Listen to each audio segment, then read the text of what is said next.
Amin ya rabbal alamin. Jadi kemarin kita masih membahas tentang seorang guru yang layak atau pantas dijadikan sebagai guru.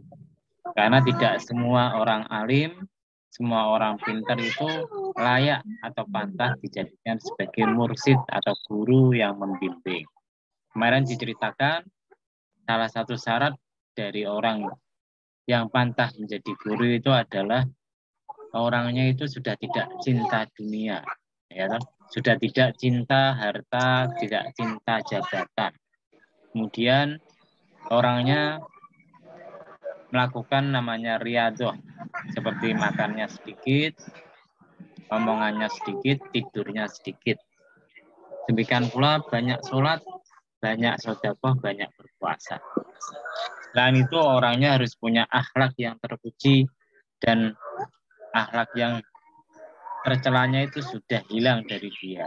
Nah, orang yang semacam ini pantas dijadikan sebagai mursid, pantas dijadikan sebagai guru. Nah, jadi sudah tidak ada pamrih, sudah tidak ada udang di balik batu ketika dia mengajarnya.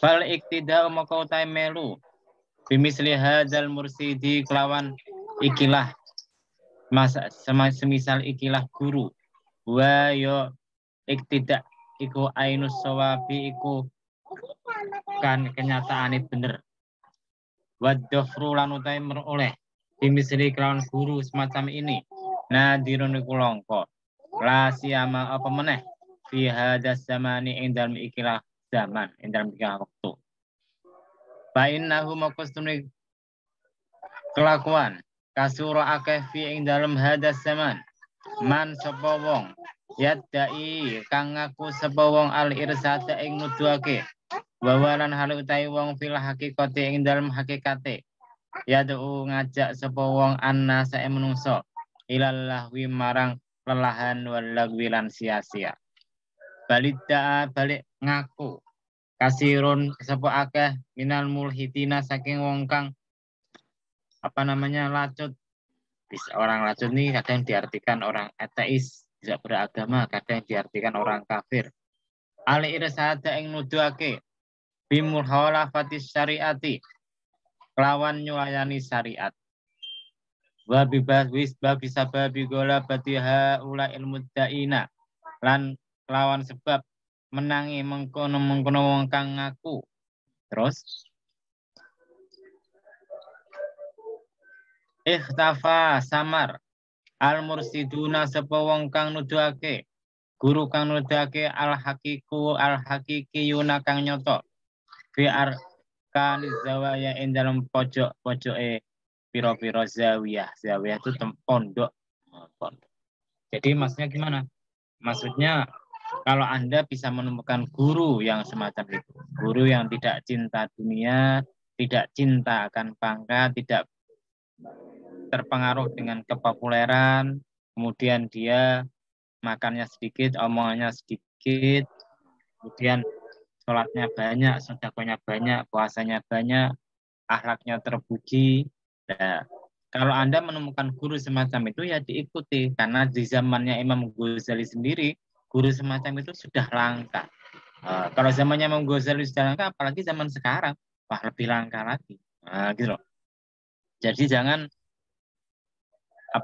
terbujuk atau tertipu dengan orang yang ngajak thariqat, ngajak tasawuf, mursid, tapi tingkah lakunya, perilakunya itu berbeda dengan omongannya.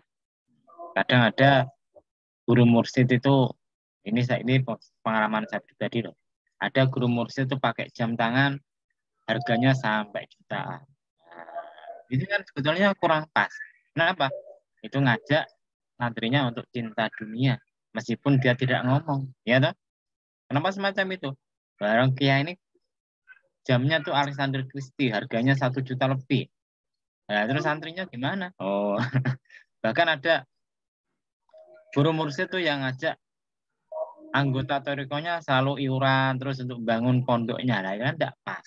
Kenapa tidak pas macam itu?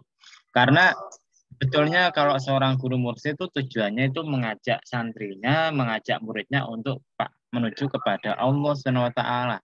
Bahkan sampai ada santrinya yang ngomel, iuran terus. Akhirnya kan kehilangan keikhlasan untuk bersedekah karena selalu iuran. Nah, maka guru mursyid yang benar itu ya tidak cinta dunia.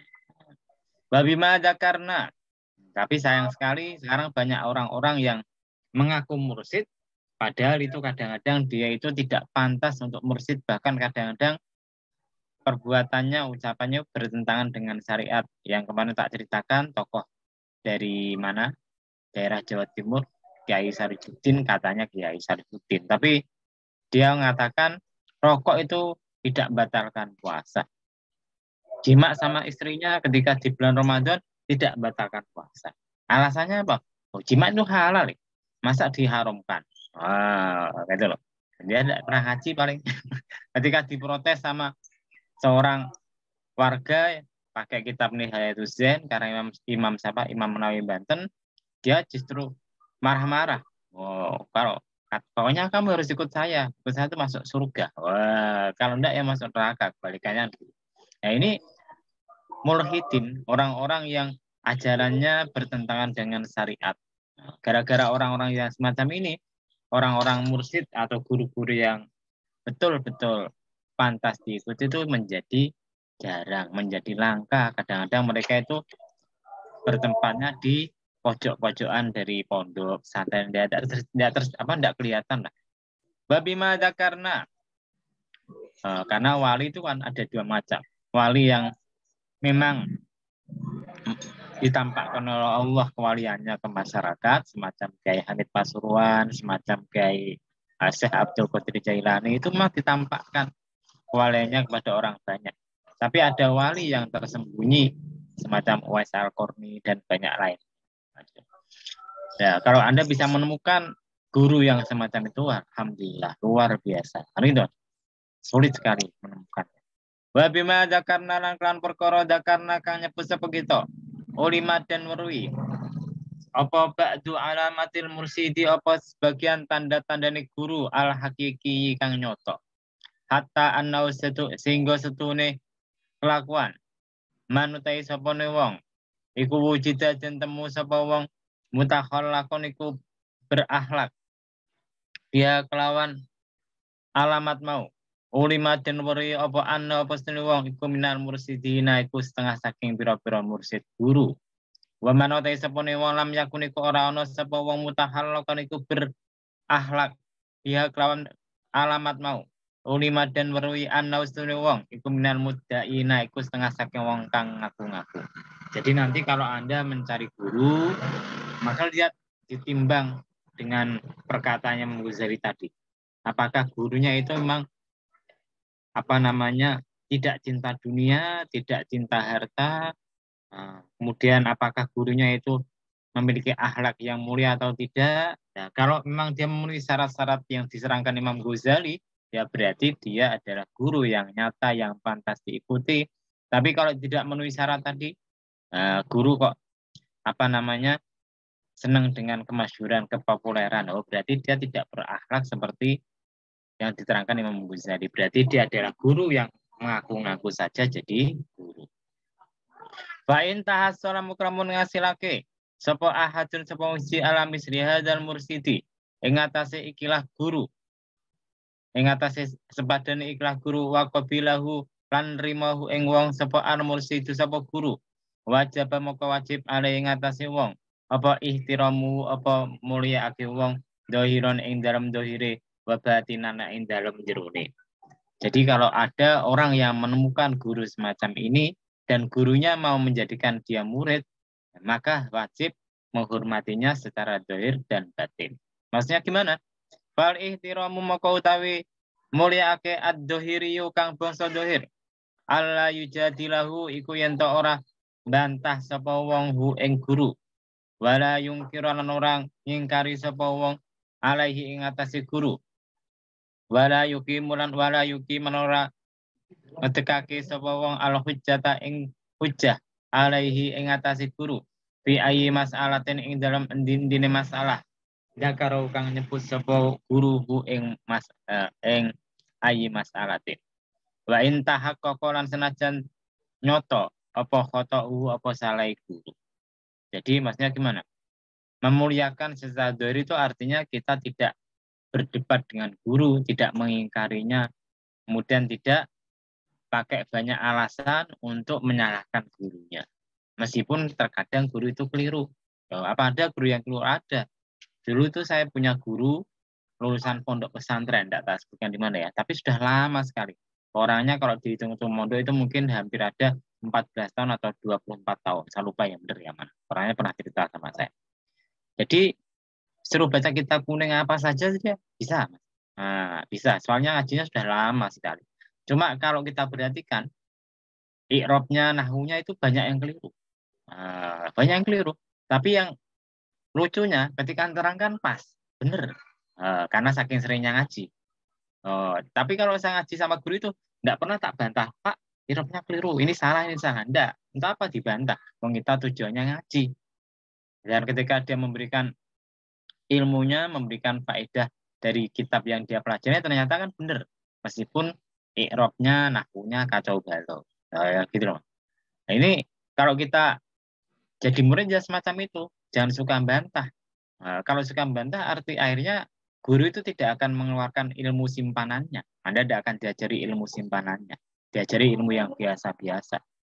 Gitu loh. Jadi dulu itu ketika saya ngaji sama guru itu, wah, rajin lah tiap hari ngaji. Tidak pernah tak bantah sama sekali. Keliru ya tak biarkan saja. Coba zaman sekarang. Orang baru belajar jurumiyah, nahwu, sorob, baru amsilatut tasrifiyah, atau tidak pernah ngaji, baru ngaji ilmu nahwu sedikit. Oh Pak, keliru, ini gini. Wah, padahal itu tidak pas. Tidak pantas seorang murid itu membantah gurunya, itu tidak pantas. Meskipun muridnya itu lebih alim daripada gurunya. Nah, gitu loh. Kenapa kok semacam itu? Berarti Anda tidak menghormati. Salah satu cara untuk ilmunya bermanfaat itu adalah dengan menghormati gurunya, meskipun kadang apa yang diucapkan gurunya itu keliru. Selama tidak fatal, tidak bertentangan dengan syariatnya, tidak ada masalah. Wa alla yudhiru lan yen orang itu akeh sapa wong nafsahu ing awak dhewe wong amamal mursidi ing ngarepe guru bifarsis sajadati kelawan gelar sajadah illa ayakuna kejaba yen ana sapa wong iku imaman iku dadi imam. Jadi yang kedua, salah satu cara menghormati guru sadar itu jangan menggelar sajadahnya. Maksudnya gimana? Maksudnya kalau ada gurunya bersama-sama dengan dia, cangkruk di masjid atau di mana, jangan Anda gelar sajadah. Mau menunjukkan sholat sunnahnya yang banyak, tidak usah. Nah, jangan tunjukkan di hadapan gurunya meskipun ada banyak sholat sunnah. Kenapa? Ya tidak usah ditunjukkan kepada gurunya. Kadang gurunya itu memang jarang sholat sunnah. Atau gampangannya kalau Anda suka puasa, jangan ditunjukkan di depan gurunya. Kalau gurunya memang jarang berpuasa. Itu salah satu cara untuk menghormati guru. Faida farogo moko nalikane rampung sapa wong minas sholati. Saking sholat taroka moko ninggal sapa wong as-sajadata ing sajadah. Taat duban krono tata krama mahu sertane guru. Jadi kalau misalkan sudah sholat berjamaah atau sholat sendirian, gurunya ada di serambi masjid atau di mana, nggak usah dikir, nggak usah baca Quran dan sebagainya, tinggalkanlah sajadahnya. Gurunya ditemani. Nah, itu ada tata keramanya semacam itu. Wala yang takilan ento ora pindah sapa wong kasiron kelawan akeh fi hadrati ing dalem ngarepi guru. Kemudian salah satu cara menghormati guru itu jangan mondar-mandir. Anda ngaji sama gurunya mondar-mandir. Nah, kecuali kalau ada keperluan, tidak ada keperluan jangan mondar-mandir. Wa yaf'alan itu agawe sapa wong kulama ing sekabehane perkara amaru kang perintah sapa guru ing wong bi klan ma kodros tito atihi ing kira-kirane kemampuane wong mau. Jadi kalau gurunya memerintahkan sesuatu, kerjakanlah sebaik mungkin, semampu mungkin. Intinya kita mencari ridho gurunya. Kalau gurunya ridho, insya Allah itu nanti akan dapat manfaat. Wala yasjuda, lan yen ora sujud sapa wong lahu marang guru, wala ligori lan ora saliyane guru. Li anna ukun sunne sujud itu kufrun iku kafir. Kemudian kita tidak boleh bersujud kepada guru atau yang lainnya, macam presiden dan yang lainnya, karena sujud kepada mereka itu pada makhluk itu menunjukkan kekafiran. Tidak boleh. Tidak boleh. Bagaimana kalau semacam hormat bendera dan sebagainya? Itu kan bukan sujud. Nah, dan kita tidak meyakini mereka itu pangeran atau Tuhan, jadi tidak kafir. Wayu bali karena itu banget akeh sapa wong film tisali amrihi ing dalem manut perintah guru. Walau kana lan senajan ana apa dohiri perintah fi suratil maksiati ing dalam gambaran maksiat. Jadi kalau kadang-kadang guru itu memerintahkan sesuatu, kita harus bisa mungkin memenuhinya. Terkadang itu kadang lahirnya maksiat tapi ada maksud dan tujuannya. Apa contohnya? Dalam salah satu syarah kitab Al-Hikam diterangkan ada seseorang itu mau masuk thariqat, sama gurunya itu diperintahkan untuk minta-minta kepada orang banyak. Loh, minta-minta kan dohirnya itu maksiat. Wong orang itu kaya, orang itu punya harta kok minta-minta. Maka orangnya tidak mau, muridnya itu tidak mau minta-minta. Nah, kemudian gurunya ngasih alasan, kenapa kok kamu tak suruh minta-minta? Saya tahu dalam hati kamu itu masih ada sifat takabur, sifat sombong, karena kamu itu bekas pejabat, bekas orang yang dihormati. Nah, kalau kamu masuk ke dalam sufi, ke dalam ilmu tasawuf dengan sifat takabur atau semacam itu tidak akan bisa sampai kepada Allah Subhanahu wa taala. Tidak akan bisa Anda mencapai derajat para wali karena masih ada sifat kesombongan. Nah, Anda itu tak suruh minta-minta itu kenapa? Supaya kamu itu bisa menghilangkan sifat sombong kamu. Loh, ini perintah itu dohirnya maksiat, tapi ada tujuan di balik perintah yang kelihatannya maksiat tadi. Paham ya? Nah, jadi jangan berburuk sangka dulu kepada gurunya kalau menetapkan sesuatu. Kadang itu ada maksud dan tujuannya. Wal ihtiramu lan mulyake al batiniyu kang bangsa batin, bukan batiniyu yang betul. Anakulama iku sedune sakabehane perkara salamahu kang masrake sapa guru hu ing lahu marang wong fid dohiri ing dalem dohiri la yungkiru orang ngkari sapa wong hu ing fil batine ing dalem batine wa illa kan namun wa illa kana namun ora lan lamun ora kana ono lamun ora ora ngingkari kana ono apa wong munafikon iku munafik. Jadi penghormatan yang kedua itu penghormatan secara batin. Artinya apa? Artinya semua yang disampaikan gurunya kepadanya, semua yang diperintahkan gurunya kepadanya, maka dilaksanakan baik secara dohir dan batinnya. Batinnya tidak boleh ngingkari. Jadi kalau diperintahkan sesuatu, dohirnya ikut, tapi batinnya, guru ini gimana sih, kurang ajar, guru ini tidak benar. Nah, itu namanya Anda ngingkari dengan batinnya. Kalau Anda melakukan perkara itu secara dohir, tapi batinnya ngingkari, berarti Anda itu munafik. Fa'ilam yakdir mengkono kuasa sapa wong ala dalika ing atase mengkono-mengkono dohir dan batinnya sama tadi. Taroka moko ninggal sapa wong suhbah tau ing ngancani guru hatta yakuna singgo ono apa perkara fi batini ing dalam batini wong iku muafiqon iku nyocoki lima marang perkara fi dohiri ing dalam dohiri wong lianna kono sing kelakuan la faidata orang no faidah iku maujud fi subati ing dalam ngancani mal ingkari serta ngingkari. Jadi kalau misalkan hatinya masih belum bisa menerima apa yang diperintahkan gurunya, hatinya masih belum bisa cocok dengan apa yang diperintahkan gurunya tadi, maka gimana? Ya tinggalkanlah guru tadi. Jangan usah berteman dulu, sampai nanti dohirnya dan batinnya itu bisa cocok dengan perintah gurunya tadi. Karena apa? Karena tidak ada faedahnya. Anda berteman tapi Anda ngingkari itu tidak ada faedahnya. Barubama bahkan terkadang takuno ono apa perkara sababan itu disebab halaki dalam merusak wong. Jadi bahkan kadang-kadang itu bisa menyebabkan dia itu menjadi rusak, menjadi tidak cocok. Contohnya apa? Contohnya itu dulu ada murid dari Imam Al-Hasan Al-Basri. Ya. Jadi ketika Imam Al-Hasan Al-Basri ditanya sesuatu tentang masalah qadar, qada dan qadar, maka Imam Al-Hasan Al-Basri itu menjawab sesuai dengan Al-Hadis dan Al-Quran. Tapi ada salah satu muridnya yang terkena sifat sombong ya. Jadi dia kemudian tidak cocok dengan omongannya Imam Al-Hasan Al-Basri. Akhirnya dia protes, sampaikan. Maka kemudian apa namanya ketika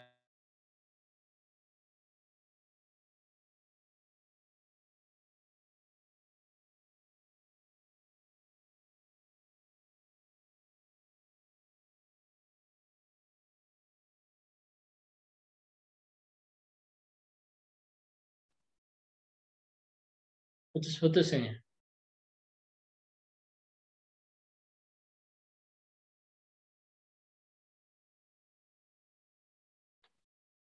Halo, Pak.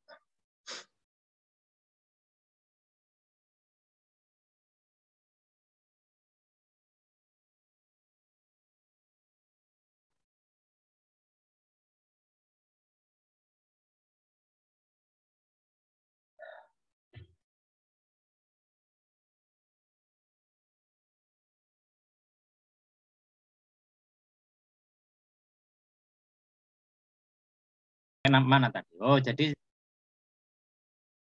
sampai Ya, muridnya Al-Hasan Al-Basri kemudian bikin halaqah sendiri, kemudian dia itu jadi tokoh Mu'tazilah. Kan tadi tak terangkan salah satu pendapat Mu'tazilah yang tidak sesuai dengan Al-Hadis itu manusia itu tidak bisa melihat Allah di hari kiamat, nanti tidak bisa melihat Allah. Padahal kan hadis-hadis yang jelas itu menerangkan kita nanti di akhirat bisa melihat Allah seperti bisa melihat bulan purnama. Nah ini kan berarti karena dia menentang gurunya, maka akhirnya menjadi sebab kehancurannya dia. Asadisu utai kang nomor 6. Ini meneruskan tentang hal-hal yang perlu dilakukan seseorang yang ingin sampai kepada Allah SWT. Yang kelima kemarin harus punya guru yang menunjukkan. Sekarang yang keenam, asadisu utai kang nomor 6, mukhalafatu siasatin nafsi. Iku nyulayani politike, siasate nafsu. Wahadaran utawi iki mukhalafah. La yatayasaru iku ora bisa ora dadi gampang. Illa bitarki julasa isui kejaba ninggal kanca lungguh kang ala. Litak sura supaya pepeko anu saking wong. Yadu tasarrufi sayatinil insi. Apa tangan tasarrufe atau tindakane pira-pira setan kang bangsa menungso wal jin lan jin. Watar tapi alan dadi ilang anu saking wong apa atalau satu saitoniatu apa gopaan-gopaane setan. Jadi maksudnya gimana? Maksudnya kalau Anda ingin usul sampai kepada Allah SWT ya harus meninggalkan apa namanya hawa nafsu. Harus menentang hawa nafsu Anda. Dan ini tidak gampang kecuali kalau Anda mau berpindah teman. Hijrah.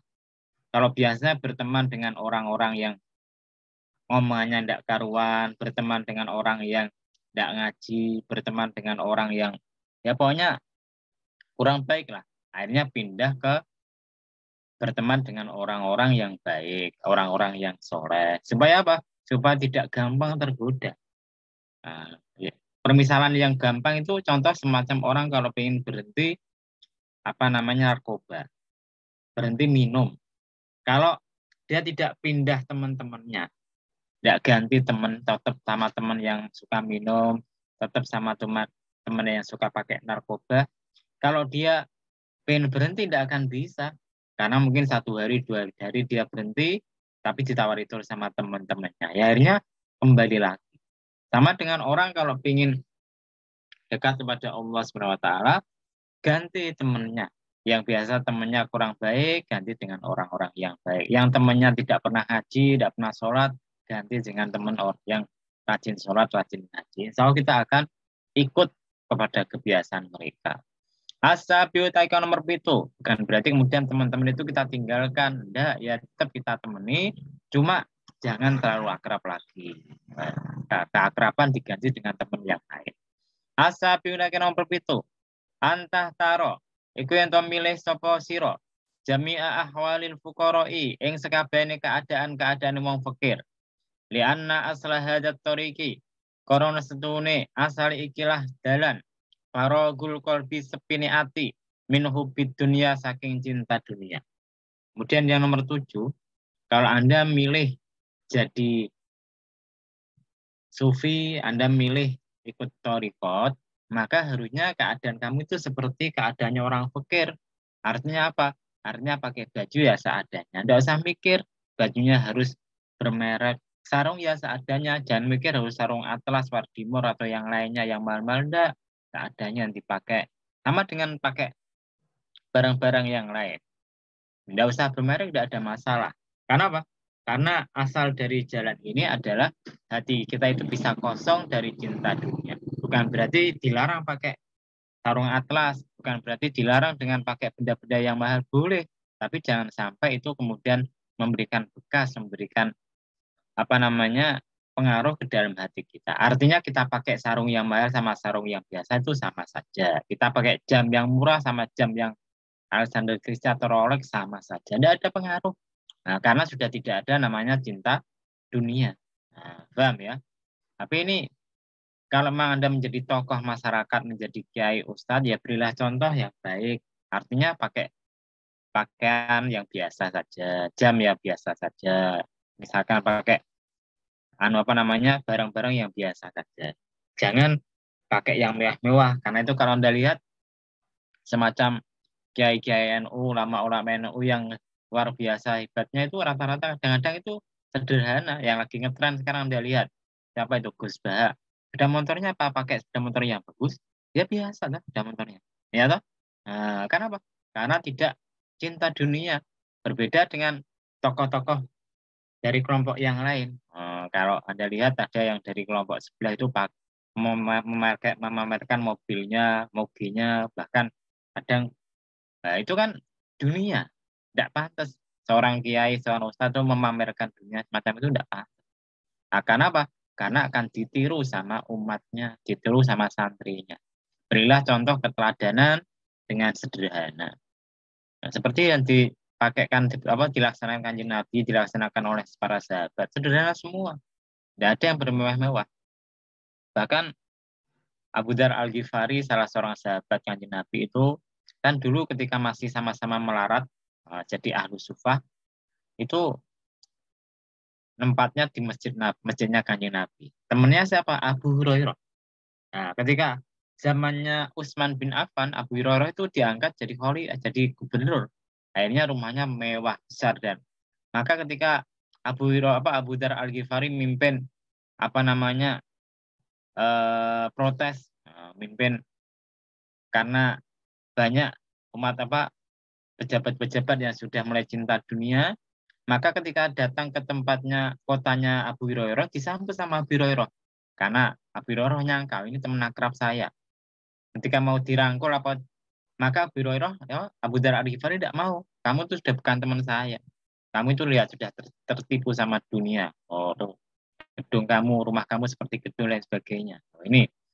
Ini Abu Dar Al-Ghifari yang terkenal sebagai salah satu tokoh sufi dalam sahabat yaitu. Jadi tidak cinta dunia. Itu kan.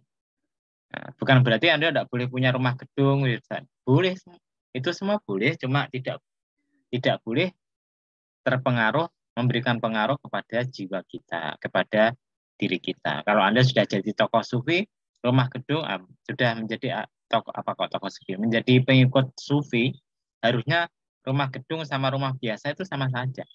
Makan yang murah cukup kecil sama makan yang mahal pun sama saja. Karena tujuan dari makan itu untuk ibadah, bukan mencari kelezatan. Tujuan rumah itu menginap, untuk istirahat, bukan untuk dipamerkan. Nah, itu kalau Anda ikut thariqah yang benar itu semacam itu. Karena itu hati-hati memilih. Faida lam tahtar moko nalikane orang milih sapa sira. Jami'a ahwalil fuqara ing sekabehane keadaan pira-pira wong fakir.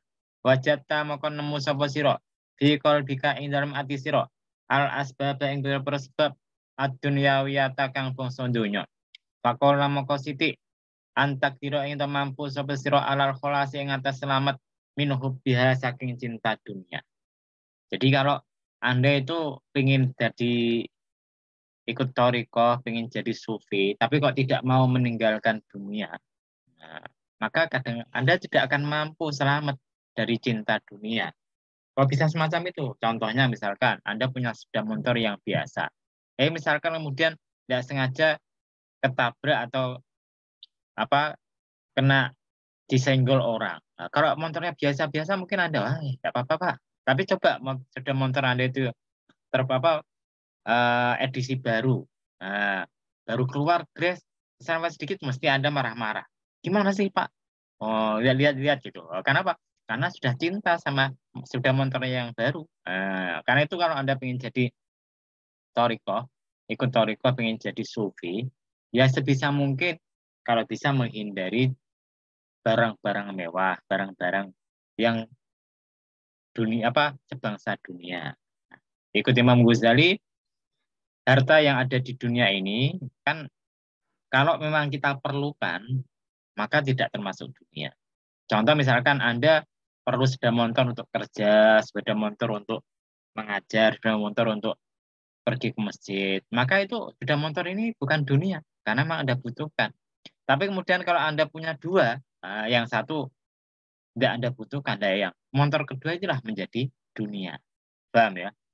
Nah, dunia. Jadi misalkan rumah satu sudah Anda tempati untuk anak istri tidur dan keluarga Anda, yaitu bukan dunia itu, karena memang Anda butuh, Anda hajat. Tapi ketika punya rumah 2, 3 yang tidak Anda tempati, rumah kedua dan ketiga itulah dunia. Nah, paham ya?